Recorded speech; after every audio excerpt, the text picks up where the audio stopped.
Hello guys. तो पिछले part में हमने एक नई लड़की को देखा था जिसका नाम ली जुआन था, जो कि दूसरा रैंक के स्टूडेंट था, जिसमें वो लुओ ली को ढूंढते हुए मुचेन और लुओ ली के पास आ जाता है और उन दोनों को साथ में देखकर उसे गुस्सा आता है और वो लुओ ली पे अटैक कर देता है, जिसे देख के मुचेन लुओ ली को उस अटैक से बचा लेता है।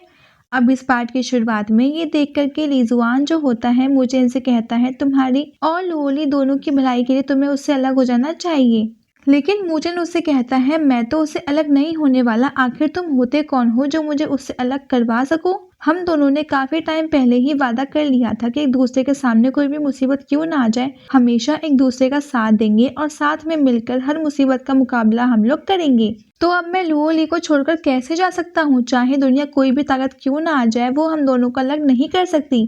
ये देख करके ली जुआन जो होता है मुचेन से कहता है तुम नहीं जानते कि तुम्हारी वजह से लुओ ली का यहाँ पर कितना टाइम बर्बाद हुआ है। वो काफी टाइम से सिर्फ तुम्हारा इंतजार वो कर रही थी कि तुम कब वापस यहाँ पर आओगे, और अगर तुम उसके साथ रहे तो वो कभी भी अपनी कल्टिवेशन पावर ठीक तरीके से नहीं बढ़ा पाएगी, क्योंकि तुम हर टाइम उसके साथ चुपके रहते हो। इसलिए मेरी मानो और उससे अलग हो जाओ। तुम बस अपने मजे के लिए लुओ ली के साथ रह रहे हो, लेकिन तुम नहीं जानते कि आखिर उसने कितने सेक्रीफाइसेस दिए हैं। अगर तुम जान लोगे तो तुम्हारे पैरों तले जो है वो जमीन निकल जाएगी। तुम एक सेल्फिश इंसान हो जिसने अपने आप के सिवा कुछ भी दिखाई नहीं देता, इसीलिए तुम लुओ ली के लायक ही नहीं हो। इसके बाद वो कुछ और बातें मुचेन को बताने वाला होता है, लेकिन वो जैसे ही वो बातें पूरी मुचेन को बताता है, इससे पहले ही लुओ ली अपनी स्वॉर्ड निकाल करके ली जुआन के गले पर रख देती है और उससे कहती है मैं आखिरी बार तुमसे कह रही हूँ कि मैंने कुछ भी किया वो मेरी मर्जी थी। अगर तुमने दोबारा कुछ कहने की कोशिश की तो मैं भूल जाऊंगी कि हम दोनों कभी दोस्त भी थे।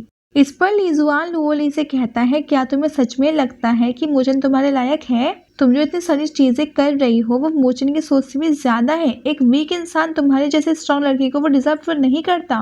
लेकिन तब मुचेन वहां पर आकर लुओ ली को शांत करवा देता है और उससे कहता है ये मैटर अब मैं ही संभालता हूँ। जिसके बाद वो ली जुआन से कहता है मैं ये तो नहीं जानता कि आखिर लुओ ली ने मेरे लिए यहाँ पर कौन कौन से सेक्रीफाइसेस दिए हैं, लेकिन जब उसने मुझसे वादा किया था कि वो हर डेंजर में मेरा साथ देगी तो मैं भी हर डेंजर में उसका साथ देने के लिए तैयार हूँ। और मैं कसम खाता हूँ कि दुनिया में जो भी डेंजर क्यों ना आ जाए उसे हम दोनों साथ में ही हम लोग लड़ेंगे।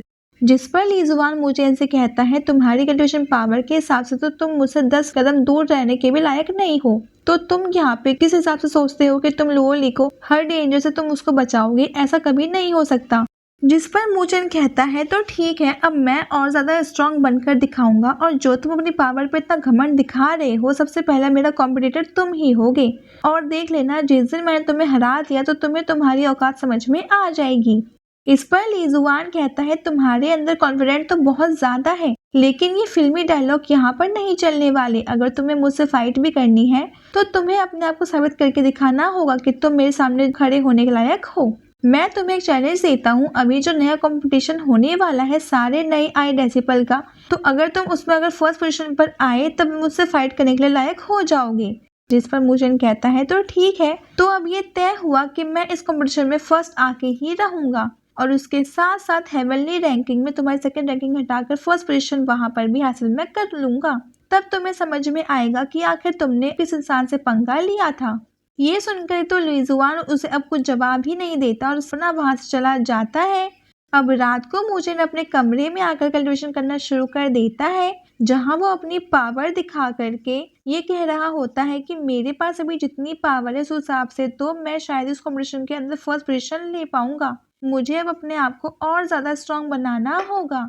इसीलिए वो वहां पर बैठकर अपना कल्टीवेशन करना स्टार्ट कर देता है। अब वो पूरी रात कल्टीवेशन कर रहा होता है, जिसके बाद अगले दिन चौकी आकर उसे बताता है कि कंपटीशन स्टार्ट होने वाला है, इसीलिए तुम्हें जल्दी वहां पर चलना चाहिए। ये सुनकर के मुचेन कंपटीशन में जाने के लिए रेडी हो जाता है, और जैसे वो वहां पर आता है उसे काफी सारे डेसिबल आए हुए दिखाई देते हैं, जिनमें सारे के सारे नए आए हुए डेसिबल थे, और वो सभी यहाँ पर इसी कंपटीशन में हिस्सा लेने के लिए आए होते हैं। जहाँ पर मुचेन के सारे दोस्त मुचेन से कह रहे होते हैं कि देख लेना तुम यहाँ पर फर्स्ट पोजीशन हासिल करना चाहते हो ना, हम भी उसे हासिल करना चाहते हैं, तो इसलिए तुम्हें जरा हमसे भी सावधान रहने की नीड है। लेकिन मूचन तो उन्हें बेस्ट ऑफ लक कह रहा होता है कि तुम जितनी चाहो उतनी तुम कोशिश तो क्यों ना कर लो, लेकिन फर्स्ट पोजीशन तो मेरी होगी। उसके बाद वहां पर एक एल्डर आ जाता है जो कि बहुत ही छोटा बच्चा दिखाई दे रहा था, लेकिन उसकी हाइट बच्चों वाली होती है पर उसकी उम्र काफी ज्यादा बड़ी थी। अब वो यहाँ पर आने के बाद सभी को चुप करवा देता है, जिसके बाद वो सभी से कहता है अब इस साल का जो कंपटीशन होने वाला है वो थोड़ा अलग टाइप का होगा। जिसके बाद वो सभी को अपने बारे में बताना शुरू कर देता है कि मेरा नाम ज़ूतियांग है और मैं सेलेस्टियल सेक्ट का एक एल्डर हूँ। ये सुनकर के चूकी जो होता है मुझे उनको बताने लगता है कि नॉर्दर्न ह्यूमन स्पिरिचुअल एकेडमी 2 हिस्सों में डिवाइडेड है। इसमें से आधा एल्डर सेलेस्टिन एल्डर है और आधे अर्थली एल्डर है। सेले एल्डर बहुत ही कम दिखाई देते हैं और उन्हीं में से एक ज़ूतियांग भी है।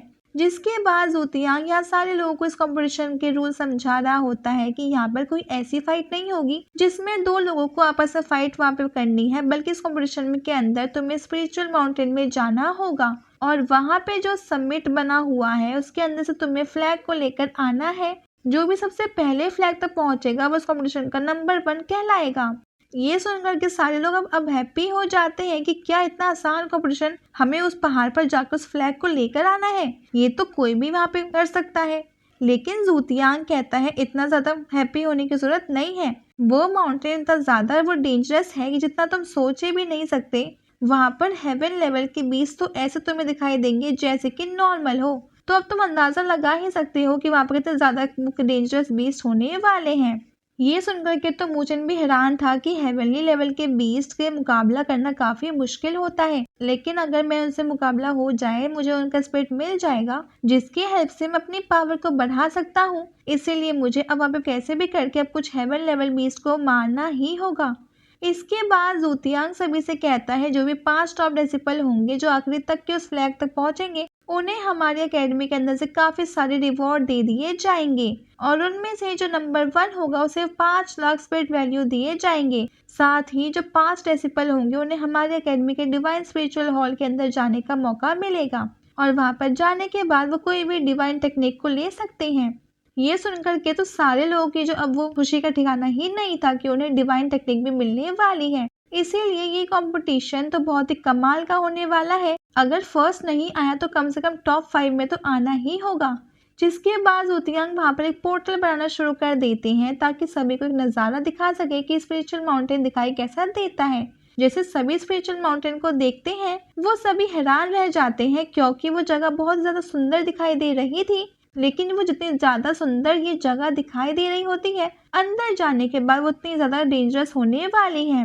उसके बाद ज़ूतियांग वहाँ पर एक पोर्टल बना देता है और सभी को उस पोर्टल के अंदर जाना होगा। जैसे ही वो उस पोर्टल के अंदर जाएंगे वो सीधा सीधा वहाँ से स्पिरिचुअल माउंटेन के अंदर टेलीपोर्ट हो जाएंगे।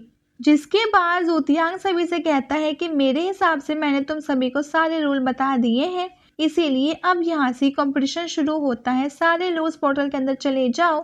तब इस चीज को देखकर मूचेन लुओली जो होते हैं अपने बाकी दोस्तों से कह देते हैं हमें यहाँ पर अब कुछ ज्यादा ही गड़बड़ी लग रही है क्योंकि मुझे नहीं लगता कि वहाँ पर वो कोई डेंजर सिर्फ हेवन लेवल के बीच से होगा, वहाँ पर कुछ और भी ज्यादा हो सकता है और वो डेंजरस इसलिए तुम सभी को सावधान रहने की जरूरत है और हो सके तो एक साथ रहने की कोशिश जो है वो करना। जिस पर सारे लोग मान जाते हैं और फिर सारे लोग एक एक करते हुए उस पोर्टल के अंदर जाना शुरू कर देते हैं।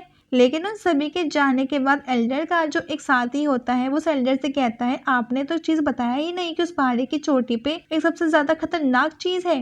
ये सुनकर के तो ज़ूतियांग भी हैरान था कि अरे मैं तो उस चीज के बारे में बताना इन लोगों को भूल ही गया, वो तो इस माउंटेन की सबसे ज्यादा खतरनाक चीज है।